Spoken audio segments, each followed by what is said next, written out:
Sorcova, vesela, să trăiți, să îmbătrâniți, ca un măr, ca un păr, ca un fir de trandafir. Tare ca piatra, iute ca săgeata, tare ca fierul, iute ca oțelul, la anul și la mulți ani.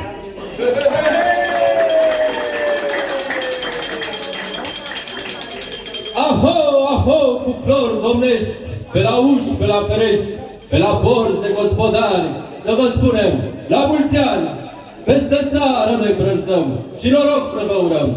Așa-i datul din bătrâni să urăm la oameni buni, la urechi cu clopoței și la roate zurgălăi, unați plugul, măi flăcăi!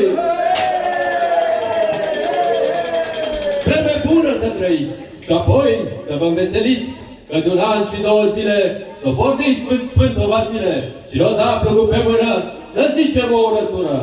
Noi ne-am strâns mai mulți flăcăi, de prin munți și de prin băi, să pocnim cu haramnicu, să audă și nanicu. Ia sunați din Zurgălăi să se audă peste voi, să ne plic de curați noi, ia mai îndemnați flăcăi! Flori de gheață la pereți, gardă mare, să trăiești, în casă să le primești și un pic să rămânești. Am pornit de la Crăciun și ne-au prins cerul pe drum și ne-ai ști anul ta, până la bobotează ta.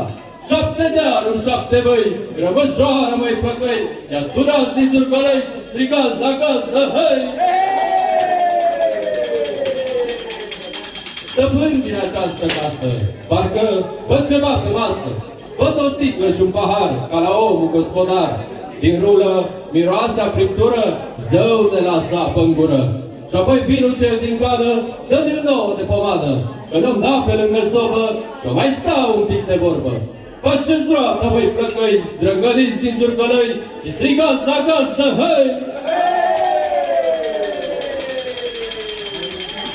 Și-a primit în altă seară ce mai capră năzdrăvană. Am adus-o din Tocșani să vă spună la mulți ani. Coe verde și o alună, capra noastră e pudulă, doarme toată noaptea în șură învelită și sătulă. Hei, căpriță, ce ai de zis? Că te văd că sari în sus. Vrei să joci și tu ceva? Că cântăm o geampara!